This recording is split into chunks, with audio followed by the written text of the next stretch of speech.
வணக்கம் எல்லாத்துக்குமே. நம்ம இன்றைக்கி பார்க்க போகிறது NEP 2020.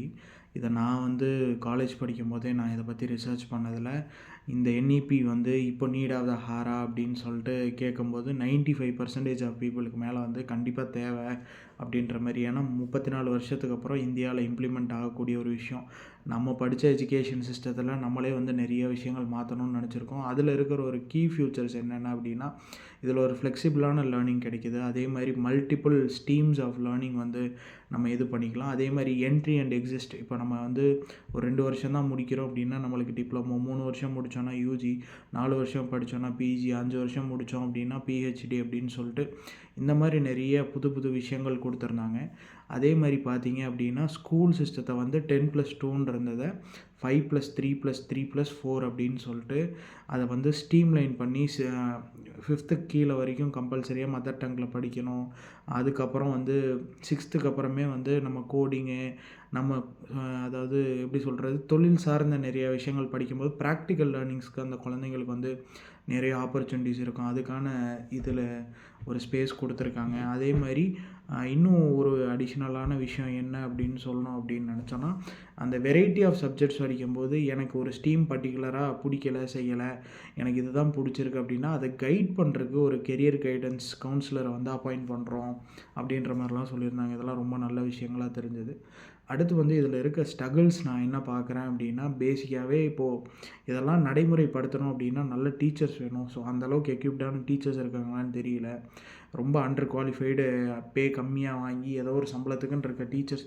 ஸோ அந்த டீச்சர்ஸை நம்ம இம்ப்ரூவ் பண்ணணும். அதில் இன்ஃப்ராஸ்ட்ரக்சரை மெயினாக பில்ட் பண்ணணும். அதுக்கான ஃபண்டை நம்ம நிறைய அலோகேட் பண்ணணும். இதுக்கு என்னோடய சஜஷன்ஸ் என்ன அப்படின்னா, நிறைய CSR ஆக்டிவிட்டீஸ், நிறைய இண்டஸ்ட்ரீஸ். இப்போ ரீசெண்டாக கோயம்புத்தூரில் கூட ஒரு ஸ்கூலை ஒரு தனியார் கம்பெனி எடுத்து அவங்க இன்டேக் பண்ணி டெவலப் பண்ணியிருந்தாங்க, ஒரு கவர்மெண்ட் ஸ்கூலில். அதே மாதிரி இங்கே HCL சிவநாடார் சார் மதுரையில் ஒரு ஸ்கூலை இது பண்ணியிருக்காங்க. ஸோ அந்த மாதிரி நிறைய ப்ரைவேட் செக்டார்ஸை கவர்மெண்ட் ஸ்கூல்ஸை எடுத்து அதை இது பண்ணுற மாதிரி இந்த NEPயை நிறைய இண்டஸ்ட்ரீஸ் அண்ட் CSR இனிஷியேட்டிவ்ஸ் மூலயமா நம்ம இது பண்ணோம். இதுக்குன்னு நிறைய வெபினார்ஸ் கண்டக்ட் பண்ணோம். நிறைய ரூரல் ஏரியாஸை இதை அவுட்ரீச் பண்ணோம். நிறைய ப்ரோக்ராம்ஸ் கண்டக்ட் பண்ணோம்.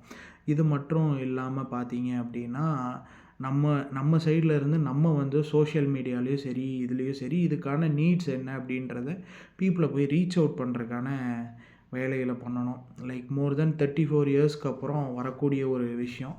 இதில் நான் என்னோடய பர்சனல் சஜஷன்ஸாக இதில் ஒரு 2-3 விஷயங்கள் விட்டு போயிட்டாங்க. ஜெண்டர் ஈக்குவாலிட்டியை பற்றி பெருசாக இதில் எதுவுமே சொல்லலை. பேசிக்காக இப்போ மற்ற கண்ட்ரீஸ்லலாம் செக்ஸ் எஜுகேஷன் அப்படின்ற ஒரு விஷயத்த ரொம்ப எம்பசைஸ் பண்ணியிருப்பாங்க. இப்போ நம்ம நாட்டில் நடக்கக்கூடிய க்ரைம்ஸை அட்ரஸ் பண்ணுறது, சின்ன வயசுலேயே அந்த குழந்தைங்களுக்கு குட் டச், பேட் டச் அப்படின்னு காமனாக இல்லாமல் ஜெண்டர் பற்றி நம்ம நிறைய டிஸ்கஸ் பண்ண வேண்டிய விஷயங்கள்லாம் இருக்குது. அதெல்லாம் விட்டுருக்காங்க. அதே மாதிரி இதை நடைமுறைப்படுத்தி கொண்டு போய் அது ரூரல் ஏரியாஸில் அசஸ் பண்ணி அந்த குழந்தைங்களுக்கு வைக்கக்கூடிய அந்த எக்ஸாம்ஸுன்னு, ஒன் டைம் எக்ஸாம்ஸுன்னு சொல்கிறாங்களா, அந்த ஒன் டைம் எலிஜிபிலிட்டி எக்ஸாம்லாம் இன்னும் நிறைய மாற்றங்கள், நிறைய அவங்களுக்கு ப்ராப்பரான எப்படிலாம் அந்த ஸ்கில்ஸை நாங்கள் ட்ரான்ஸ்ஃபர் பண்ண போகிறோம், எந்த மாதிரி பண்ண போகிறோம். நிறைய கிராமங்களில் ஒரு ஸ்கூலுக்கு 2 குழந்தைங்க, 3 குழந்தைங்க இருக்காங்க. ஸோ அந்த ரேஷியோவை இன்க்ரீஸ் பண்ண போகிறோம். ஏதாவது ஃபண்டை பற்றி ஏதாவது இன்க்ரீஸ் பண்ண போகிறோம், செய்ய போகிறோம் அப்படின்ற நிறைய விஷயங்கள் அன்டச்சாகவே இருக்குது. அதே மாதிரி அந்த 3 லாங்குவேஜ் பாலிசி, அதில் என்ன அப்படின்னா, அந்த 2 லாங்குவேஜஸ் நம்ம இது பண்ணலாம். அந்த ஒரு 3rd ஆப்ஷனல் லாங்குவேஜ் முதல்ல ஹிந்தின்னு இருந்துச்சு, அதுக்கப்புறம் ஆப்ஷனல்னு கொண்டு வந்தாங்க. அதுக்கேற்ற அளவுக்கு ரீஜனல் ஸ்டாஃப்ஸ் இங்கே இருக்காங்களா அப்படின்றது பெரிய டவுட்டு. ஸோ அந்த விஷயங்கள் ஒரு 3rd லாங்குவேஜ் அப்படின்றதுக்கு ஒரு ஆப்ஷன் கொடுத்துருக்கலாம். அதாவது கம்பல்சரியாக 3rd லாங்குவேஜ் அப்படின்றது வேணும் அப்படின்னா 3rd லாங்குவேஜ் படிச்சுக்கலாம், வேண்டாம் அப்படின்னா அது எக்ஸ்க்ளூசிவாக அது ஸ்டூடெண்ட்டோட சாய்ஸுக்கு விட்ருக்கலாம். நிறைய நல்ல விஷயங்கள் இருந்தாலும் இதை நடைமுறைப்படுத்துறதுல சில நெருடல்கள் இருக்குது. கண்டிப்பாக வந்துச்சு அப்படின்னா நல்லா இருக்கும். So thank you all.